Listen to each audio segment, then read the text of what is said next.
panahon na nang di na ta angay mag dugay-dugay sa itong pagpangalagad sa Ginoo. Unya, both na ko i-share ninyo mga igsoon nga kini nga panimbahon dili ning ritual, dili ni ingon nga tulumanon nga kinahanglan atong matuman kada Domingo, kundi usani siya ka pribilehiyo. Amen? Usa ka privilege nga maka baton ta og higayon. Sabi ni mga igsoon, dili kita mo'y naghimo og oras. Ug wala pud gitay atong oras. Kana bitaw mingon ta nga sige lang tagaan tagag panahon, sige lang tagaan tagag time. Abi ni mga igsoon, wala tay kaugalingong time ug wala tay ikahatag nga oras tungod kay ang oras dili ato, dili pud ta hulaton ana, no? Dili ato ang oras gani wala gitay kaugalingong time busa di kita kasaad nga sige lang tagaan tagag oras, tagaan tagag panahon, Lord, kay abi ninyo ang tag-iya sa oras mao ang Ginoo. Iya lang ning gihatag nato mubo nga higayon dinis kalibutan. Siguro mo edad ang uban, mo edad 80, 90, matapos gihapon na. Now imagine na kung ikaw karon 50 years old or 50 plus ang imong edad, pila na lang, no? Buo na lang gyud ang panahon.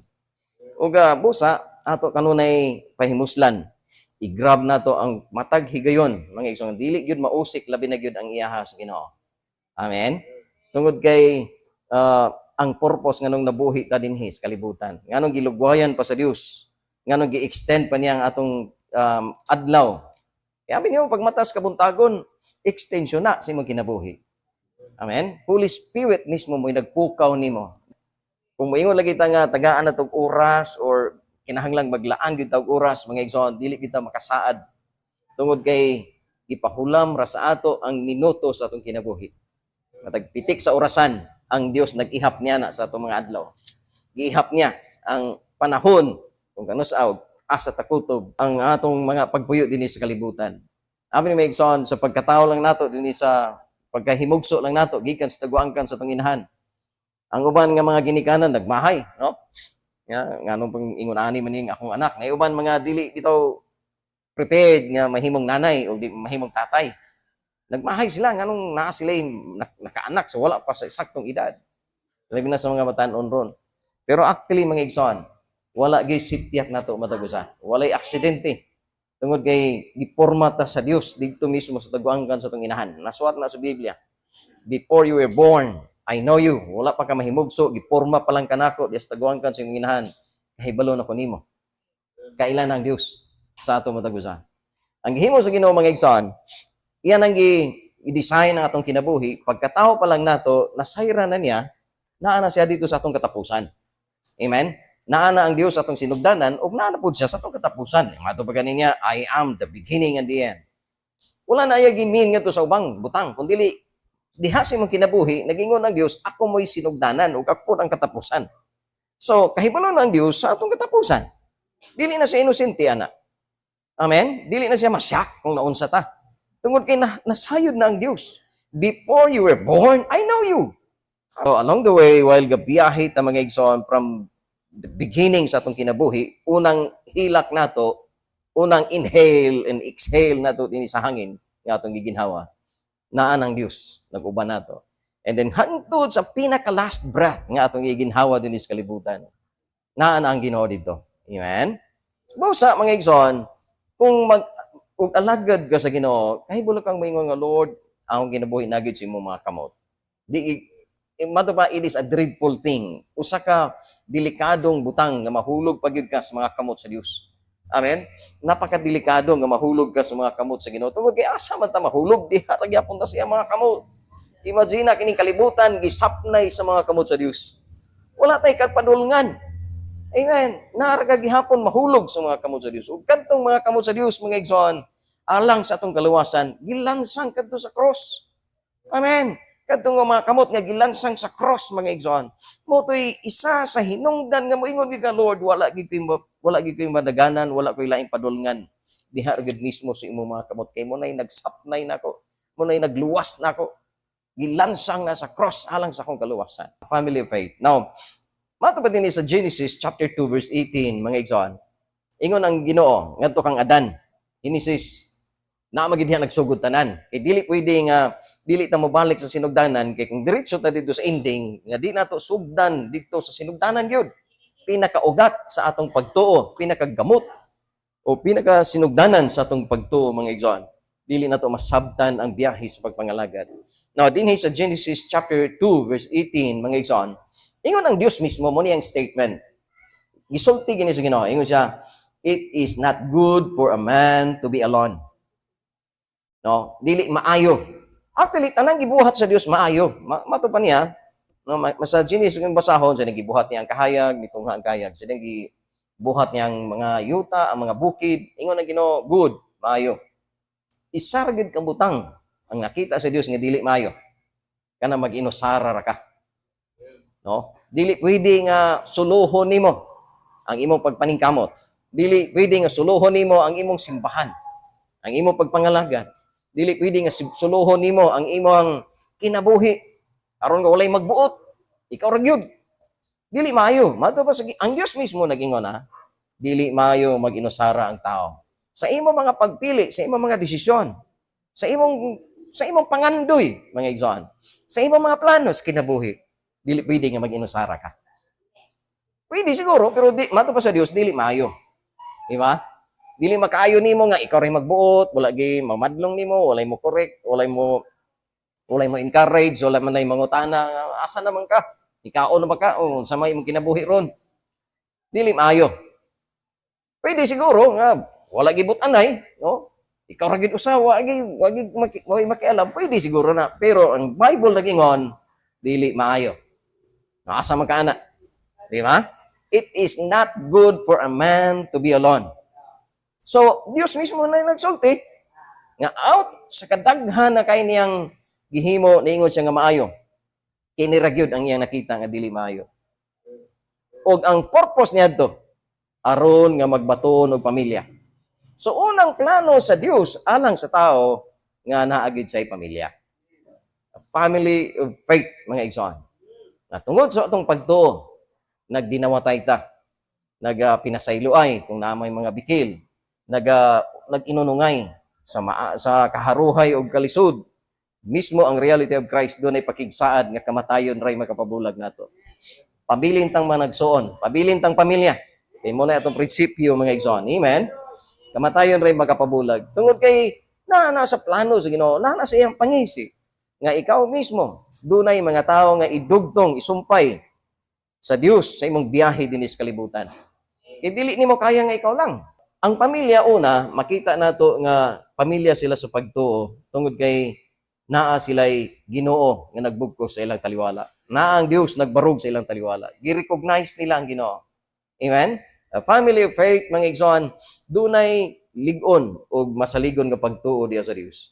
Now, mato pa sa Ginoo, maayo gyud nga naagay mga igsuon, na kay kapamilya, na kay church, tungod kay diha nimo may practice mga igsoon ang unang sugo sa Dios. Mato pa sa iyang sugo mga igsoon, si Jesus mismo iyahan ning gisulti, no? Sa Mark 12:31 mga igsoon, iyan ang statement, no? Diha sa pagpamilya sa pagtuo, mo na inyong practice. Ingon siya, Marcos 12:31, ingon siya, higugma imong silingan sama sa imong kaugalingon. So, ang tinuod nga pamilya, mga igsoon, diha sa pagtuo, binugkusan sa usa ka relasyon. Gugma mismo mo'y nagpairal. Kaya walay gugma, mga igsoon, hallelujah, dili ligon ang tinuod nga. Actually, ang tinuod nga gugma, dili puro feelings, dili puro pagbati, di ba? Ang tinuod nga gugma, usa ka desisyon, usa ka pagpili. Nga ito magpagtuo sa gugma, kana bitong kubo-kubo imong dughan, niya manindog imong balhibo, nga bitong, ana bitong, yung mga magkilog-kilog ka ba, o kana bitong lain imong paminaw, puro emotion. Dili na tinuod gugma. No? Siguro, ipatwitted ka lang, pero ang tinuod lagi nga gugma is, usa ka commitment, usa ka pagpili, usa ka desisyon nga imong gipakanaog nga wala nay lain pa, no? Wala nay duha-duha, no? Usa ka lig-on nga desisyon nga makakita magagsayo, makakita magagkakulangon, makakita magaog dili maayo sa iyaha tungod kay decide ka man, then wala nay atrasan. Amen? Commitment ba? Commitment ug pakigsaad. Now, mo nay pamilya sa pagtuo, dunay gugma. Actually, son, gi-describe ya ang gugma no sa writings ni Paul no diya sa Corinthians nga ang gugma labaw gyud sa tanan. Tungod kay lagi ang gugma dili hambugiro, dili tigpagawal, dili pakakon, dili mo himo og dautan, no? Dili mo buhat og dautan. Ang gugma mga igsoon mo cover sa tanang mali. Covers all the multitudes of sin. Mao nay tinuod nga gugma.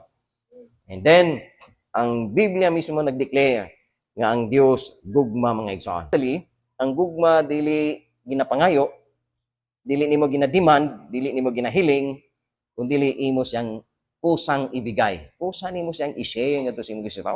Command ni sa Ginoo eh. Sugo niya, love your neighbor.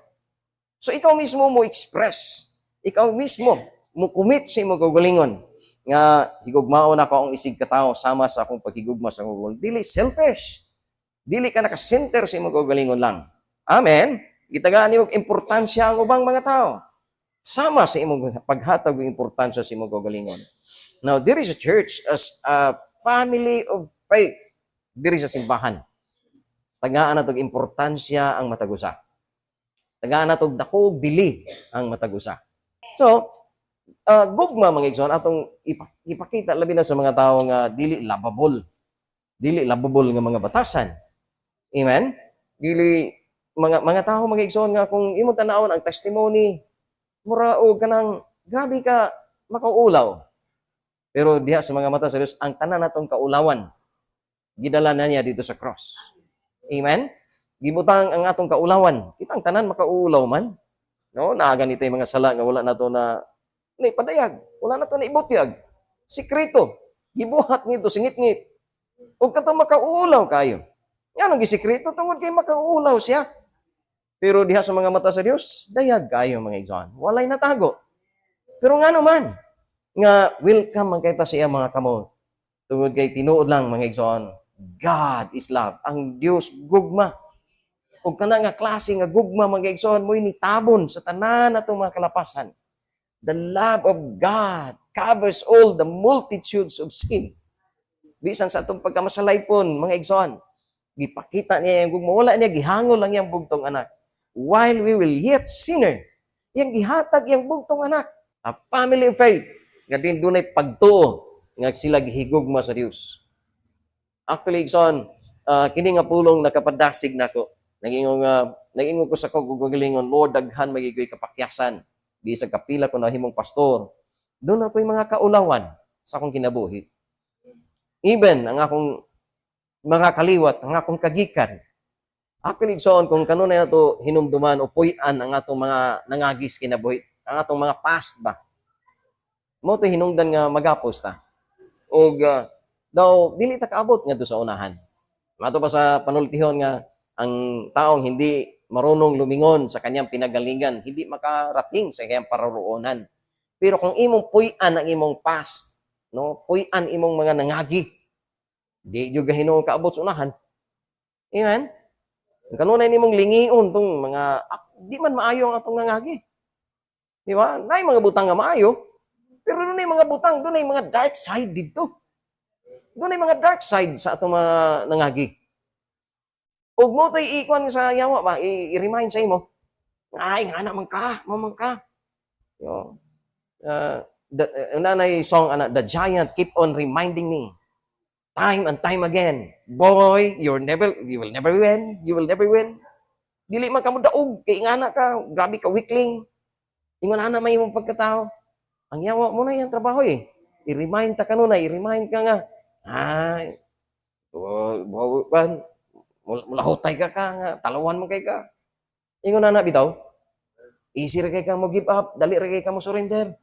Wala kay tiyaga. So, ang yawa mo accuse, kanunay, accuser magid siya.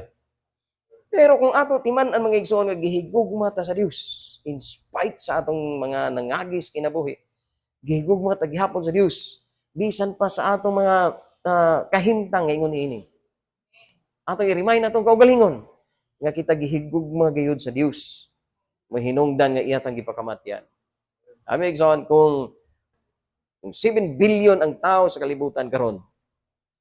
Sobra naman, di ba? 7 billion reason usab nganong gilansang si Jesus dito sa cross. Wala siya nagdumili. Tadi ang Roman soldier nikupot siyang kamot para ipaod sa kahoy, dapat sa kahoy, then nidukdok sa maso na itong lansang. Wala niya attempt og bira iyang kamot para nga di siya palansang.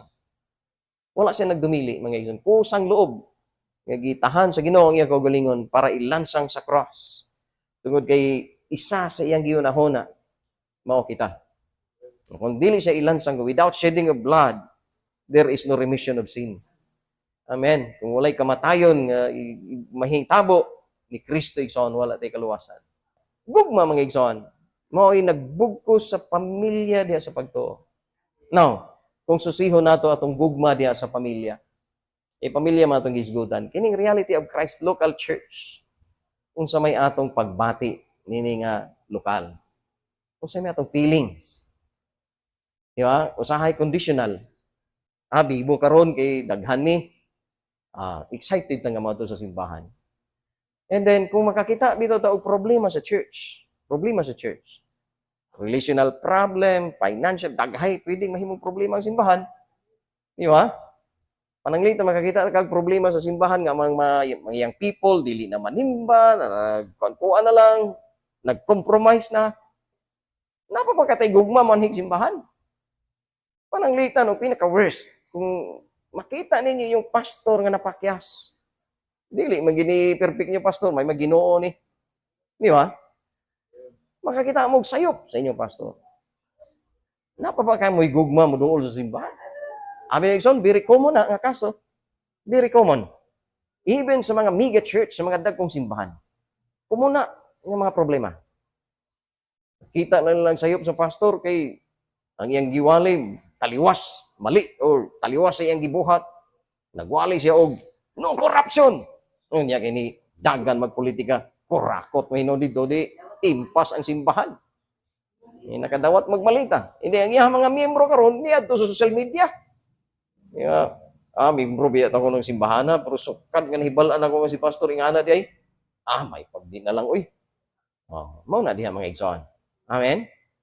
What if kung makakita kag sayop diha sa simbahan, masayop biya ta. Di na lang kita magminaot mga igsoon. Mga sayop ta oy. Pero wala na nagpasabot nga undangon yung mga sayop no mo dayta. Mangundang tani. Diha na to masusi ang atong gugma sa panagiusa sa pamilya. Ngano day sa inyong panimalay di mo mga sayop dito? May mga sayop dito sa panimalay. Pero nagbulag-bulag mo wala oy. Tungod kay dunay gugma mga igsoon. Amen. Hallelujah. So, mo na isa sa rason nga dunay ligon nga pamilya nga dunay pagtuo. Tungod kay binugkusan sila, they are bounded sa gugma sa Ginoo. Ang entire Biblia mga igsoon, ang entire Bible nakasentro gayud sa Dios nga mao ang gugma. God is love. Dito nakasentro ang ihang actually ang Biblia, love letter ni sa Ginoo eh. Gibinlan ta niya sa iyang mga pulong para may express niya ang dako niyang gugma nga ninato. Usahay lang kita magud kay rebellious kita sa Ginoo. No, ato lang gid response sa Lord nga, Lord, higugmaon ti ka. I want to love you more. Love you more. Di mo na eh. Amen. Di ba kung doon natay dako nga paghigugma sa buluhaton sa Dios, di gyud laay. Dili gyud kapoy ato sa simbahan. Duha og tulo naa sa taliwala. Na ang Dios sa taliwala. Excited ka gihapon kay naha siya sa taliwala. Siya may hinungdan o siya may rason ngano nagtapok ta mga igsoon. Ikaduha mga igsoon, ang pamilya sa pagtuo ni pili sa pakigdugtong tungod sa commitment. Ni commit siya sa iyang kaugalingon, ako i-commit akong kaugalingon nga musumpay gyud ko diha sa pamilya. Dili ko mubulag. Bisan pag madato nako, moasinso nako, the more kong musumpay nila. Usahay magugsoon madato na ta. Di na ta kabalo managad. No, karon pa lang ato nasusihon, Lord, kung madato tuod ko. Ilhon pagana ko ni silang Brother Tito, no? Sila si Tatay Dudong, mamilyonaryo na ka ba? Malabyan na nimo sila. Willing pa baga ko mo kaway-kaway ani, no? Basin uy na si Brother Tito, asarad andin nimo imong man automatic man imo lang pinduton skillage. Sarado nimo sakyanan. Di ba? So, ang tinuod nga pamilya mga igsoon, nipili, choose to connect. Bisan pa kung ikaw mismo dili na ma-reach out, tungod kay taas na imong naadtuan, tungod kay nahigugma ka sa pamilya. Walay taas, walay ubos, patas tang tanan. Amen? Diya sa panaghiusa. Hallelujah. Now, lain nga verse mga igsoon, Episodio 19. Episodio 19. About this family ha, dili ta mahimong pinihig tungod kay kining pulong sa Dios mo gyoy nagbugkos nato mga igsoon. Ang pulong sa Ginoo mo gyoy nagbugkos nato. Ingon sa dinhi sa Episodio 19, ingon siya, busa kamo karon dili na mga langyaw o mga dumudoong. Kung dili mga katagilungsod o sa mga balaan o mga sakop sa panimalay sa Dios. Unsa di ita karon?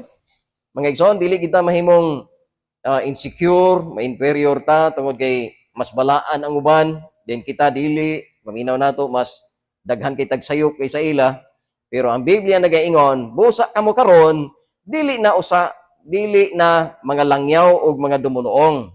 Dili na mga stranger ba? Now therefore you are no more strangers and foreigners, but fellow citizens with the saints and of the household of God. No, dili na kamo mga dumudoong ni mga langyaw, kundi mga tagilungsod og sa mga balaan og mga sakop sa panimalay sa Dios. No, mga tagilungsod sa mga balaan. Kung doon na may mga balaan, unya paminaw na to, murag sila ra may balaan ako di gyud. Yo, sa rate man nato to kugalingon sa binuhatan, di ba? Mas guilty pa ta kaysa sa ila. Na mulantaw sila sa ato, mura og ilatang gi-judge. Then sa imong sulod, maingon ka nga, basin tuod no, nga ako ray daghay sayop niya, sila dili. Ang Biblia nagaingon na bilong ta, no? Madto pa niya, busa karon dili na kamo mga langyaw, dili ta mga stranger. Sakop ta mga igsoon, dili ta mga dumudoong, kundi mga katagilungsod sa mga balaan. Na kung doon na may mga balaan nga itong nakita, bilong ta sa ila. Biblia mismo may nag-ingon. Amen? And then, kung dili mga sakop kamo sa mga balaan, o sakop kamo sa panimalay sa Dios. Panimalay sa Dios, ha? Pamilya sa Ginoo. God's family. God's household. Kung doon na may pamilya ang Ginoo, then bilong ta diha mga igsoon. Amen? So, piliyo na to ang pag-connect.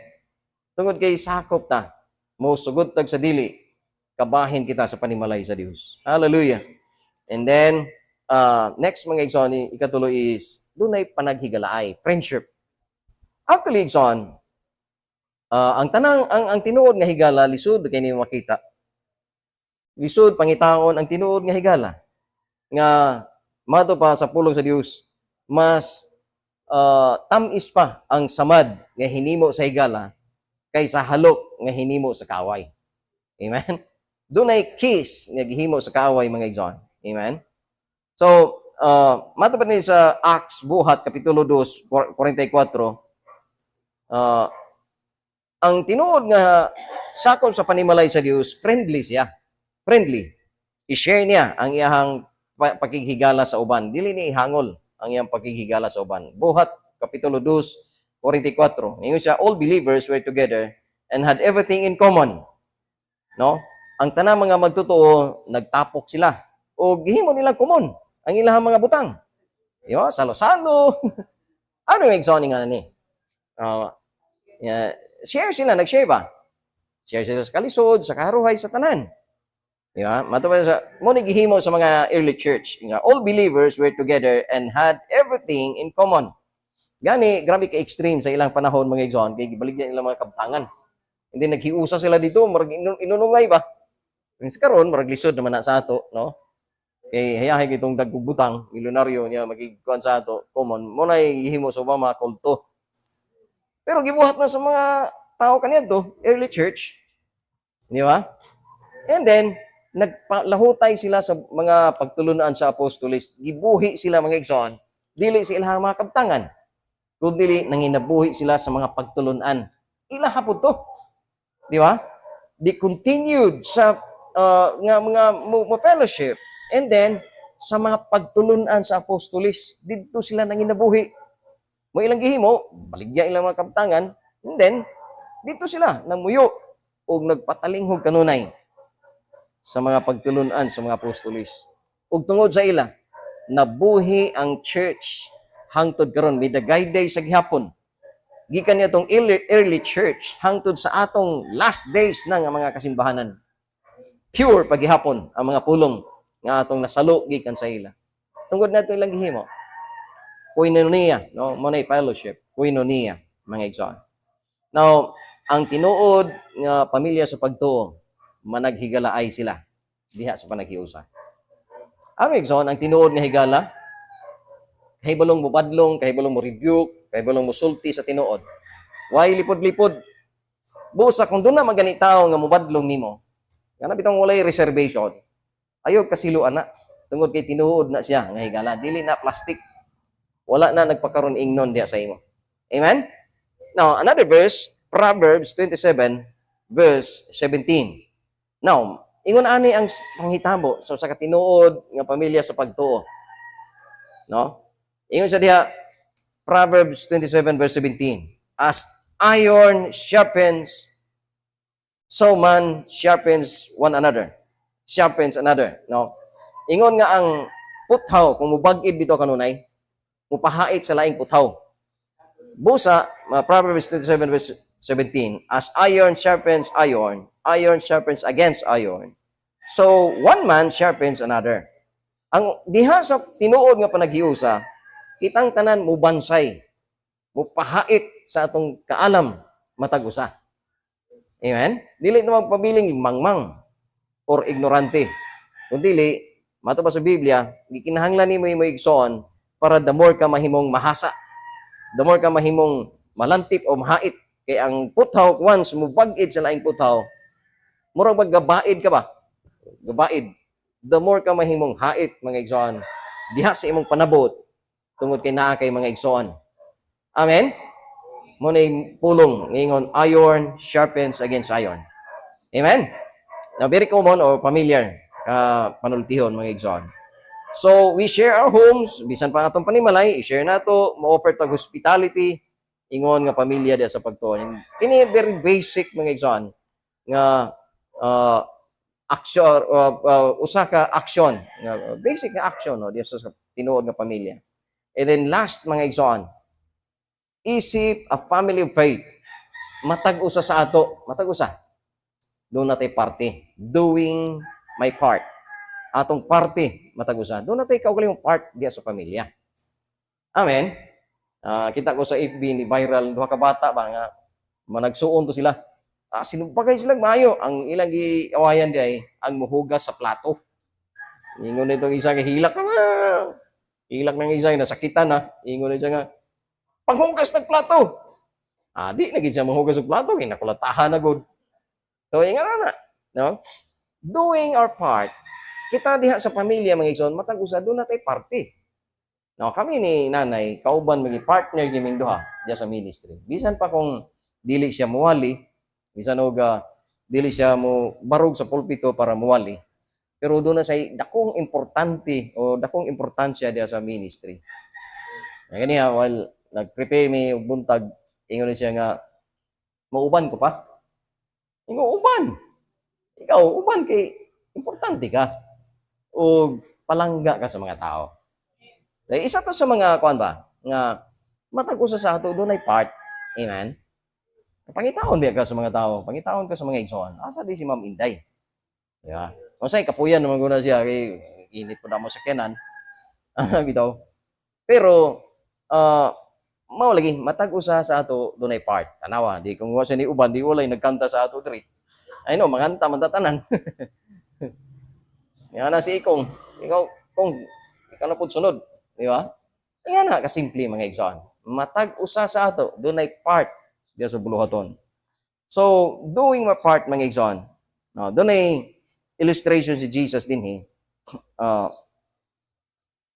diri sa Lucas kapitulo 12 ngadto sa 19 igsoon. Illustration ni Jesus kung unsa ta dinis kalibutan, no? Kitang tanan gikinahanglan dinis kalibutan. Amen. Gikinahanglan ta matag-usa. Gikinahanglan ta matag-usa. Doon na tay part mga igsoon. Ug dili na ta himoong private atong kinabuhi.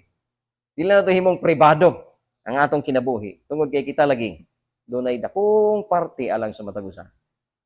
Ako man as a pastor, kay balo ko sa part diri sa ministry. Akong responsibilidad, akong tulubagon. Ang akong kahibalo ko mga igsoon nga dapat mo ni akong buhaton as a pastor. And then sa inyo no nga side while naglingkod mo diha sa inyong gilingkuran. Wa to tanawon, Lord, mato ba sa tong gibasa kaganiya, dili ta stranger, dili belong ta sa pamilya sa Dios. And then kay belong man ka sa pamilya sa Ginoo, unsa may akong part, Lord? Doing my part. And then kitang tanan gikinahanglan. Partnership, kining word partnership mga igsoon. Dili magsilbi ang ministry namon inanay bisan pag kaming duha magsigig anhi dinhi kung wala may partner nga sama ninyo. Amen. Mga partner ba nga di sa ko karon, di sa ko kay busy. Na po yung mga partner nga na, no? No? Di sa ko ron kay busy na may atuan or na mga partner nga na. Pero bisan pa magnay mga partner nga dali ra kayong high-low dito sa gawas, nagi mga partner nga di mo lakaw oy bisa may nami negosyo ron kay manimba biya may na sila pastor. Nagi mga partner nga ingon ana. Di gid mawad-an. Amen. Maski duha, tulo, lima, nagi partner nga muunong. Na po yung mga partner mga igsoon sa ministry nga maay sa sinugdanan, itag sayop, balhin. Amen? Doing my part. Now, balikon ko igsoon as a pastor, daghan kay ko'y gi-learn sa akong kinabuhi. Lord, unsa ahamon ko mo lugar Ginoo, ahamon ko unsa may akong parte ani nga tao. Ami igsoon, wala siguro mo kabantay nga ako man mismo, wala naman po may choice, ako man yung pastor. Pero matag usa sa inyo na ako'y part sa inyong kinabuhi, sa inyong biyahe sa pagpangalagad. Sa pinakabata nato dinhi karon, gikan kang Shemuel, pinakabata nato, hangtod sa pinakahingkod, nanay Turing. O sa tanan nga mga igsoon nga nakaron, gikan kang Shemuel, hangtod kang nanay Turing, o sa tanan nga matag-usa kang ikong ako mismo, adunay dakong kalabutan. Tungod kay pastor man ko ninyo. Amen. Actually, son, doing my part. Kung i-allow lang ninyo, inyo lang tugutan, nga ako mismo muhimo sa akong parte diha sa imong kinabuhi, then, may makong effective. Hallelujah. So, salamat sa Ginoo niya nga privilege. Ako man, naghisgot og pamilya sa pagtuo. Pangutanay mo kugalingon, nganong na ako dinhi? Why? I am here. Nganong naaman ko? Unsa may purpose ni Lord? Nganong naaman ko nag-exist? Nganong naaman ko aning nga grupo kagamay ra namo? Nganong naaman ko din na bilong? Amen. Tungod kay na kay purpose o na kay tawag diya sa Ginoo.